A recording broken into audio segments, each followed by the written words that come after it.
Hello, and thank you for trusting me with your total joint replacement surgery. This video is a resource for you and your support person as you prepare for surgery. Please watch it now and re-watch it closer to your surgery day. If you have any questions, please reach out to your care team here at Davie Medical Center. Our goals for you are to improve your quality of life, decrease pain, enhance mobility, and help you return to the activities you enjoy. To reach these goals, it helps to know what to expect during surgery and recovery.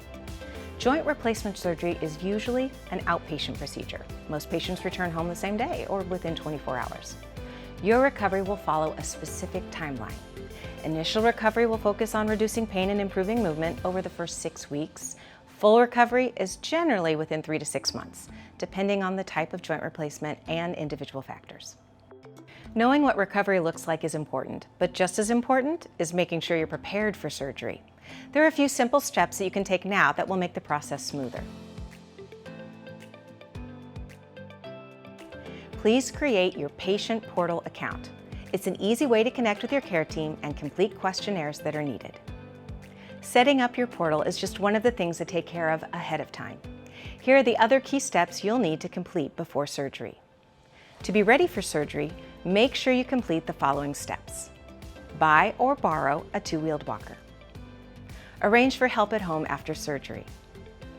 Schedule and attend a pre-op physical therapy appointment. Make sure to attend a pre-anesthesia appointment to review your medicines and medical history. This appointment will be in person or a phone call depending on the location of your surgery. Wash with the chlorhexidine sponges provided to you for surgery. If you are not able to complete any of these steps, please let us know. We can change your surgery date if needed. After your surgery, you must have someone to drive you home. Arrange for someone to stay with you for the first few days, especially during meals and overnight. Most patients go home the same day once they meet physical therapy goals and are medically stable. Discharge to a skilled nursing facility is rare and depends on medical needs and insurance approval after surgery. Along with arranging support, there are a few things you can do to prepare your home environment that will make recovery smoother. Put away slippery rugs. Prepare and freeze meals ahead of time. Clear pathways and remove cords to prevent tripping. If you have pets, arrange for someone to help with their care. Pets can get underfoot and cause accidental falls. A nurse navigator will call you 1 to 3 weeks before surgery to review your discharge plan and discuss physical therapy options. Most people go to outpatient therapy, but if you need in-home therapy, your nurse navigator will help arrange that. While your nurse navigator will help guide the process, there are also some important things you'll need to do starting about 4 weeks before surgery. Stop smoking or using nicotine 4 weeks before and 3 months after surgery. It delays healing and increases infection risk.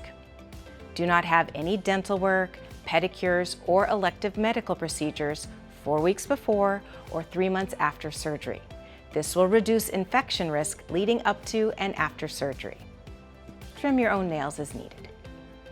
As surgery gets closer, there are a few essential instructions to focus on leading up to your procedure. Use the chlorhexidine sponges to wash your body 3 days before and on the day of surgery. Follow the specific instructions provided in your folder. It is also important to notify your care team before surgery if you have any new cuts, rashes, or wounds which may impact your surgery. Lastly, it's important to carefully review the medication instructions you will be given, including which medicines to stop and how many days before surgery to stop taking them. Not following these instructions could result in your surgery being canceled.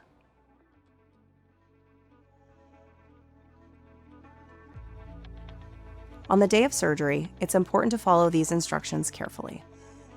You may drink clear liquids up to 2 hours before arriving at the hospital, but you should not drink any liquids on the way to the hospital.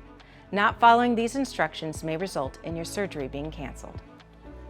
Once you arrive on the surgical floor and your surgery is complete, your safety is our top priority. Please use your call button anytime you need to get out of bed.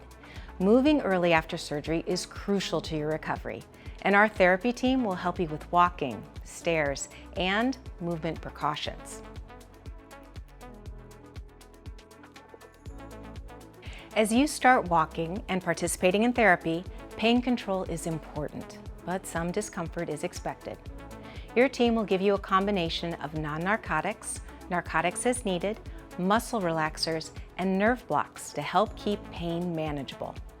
Aim to keep your pain score below 4 to support healing and sleep. Remember to ask for medicine before your pain level gets high. Along with pain control, quality sleep is important to recovery after joint replacement. While it is common for your sleep cycle to be disrupted after surgery, a regular schedule will help you return to your normal routine. To help with both pain and swelling, cold therapy and elevation are simple but very effective tools. Hip replacement patients should apply ice packs as needed, and knee replacement patients will be provided an ice machine, which is important for recovery. To further reduce swelling, elevate the affected joint above the level of your heart whenever possible, especially in the first few weeks after surgery. After surgery, you'll have a waterproof bandage. Watch for signs of drainage, especially if you notice bleeding to the edge of the bandage or any issues with the dressing, such as peeling edges. If you notice any concerns, please call the office. You may shower if the bandage is watertight, but avoid baths or pools. Clean your hands often and keep the incision area as sterile as possible. At discharge, you will be given chlorhexidine soap to use on days 1 and 2 after surgery. Also, doing deep breathing exercises can help prevent or treat low-grade fever. Another part of keeping you safe after surgery is lowering your risk for blood clots, also called a DVT. To help reduce this risk, your doctor will prescribe a blood thinner for you to take after surgery. Please follow the instructions carefully. To further lower your risk for DVT, we recommend wearing compression stockings, doing ankle pump exercises, and begin moving early after surgery. Remember, if you are discharged with compression stockings and have skin irritation, it is okay to remove them. Now, you may have constipation after surgery from anesthesia and medicines. Drink plenty of fluids and use a stool softener until your digestive systems return to normal. During your recovery, and as part of the normal healing process, most patients have bruising. It can be mild for some, while others it can be quite extensive. However, if you notice any drainage from the incision, a fever above 101.5 degrees, or increased redness around the incision, please contact the clinic right away. For 3 months after surgery, avoid dental cleanings and other elective medical procedures to reduce infection risk. This information and more can be found in your Total Joint Pathway folder. Your care team's contact details are also included. Thank you for watching, and we look forward to helping you on your path to recovery.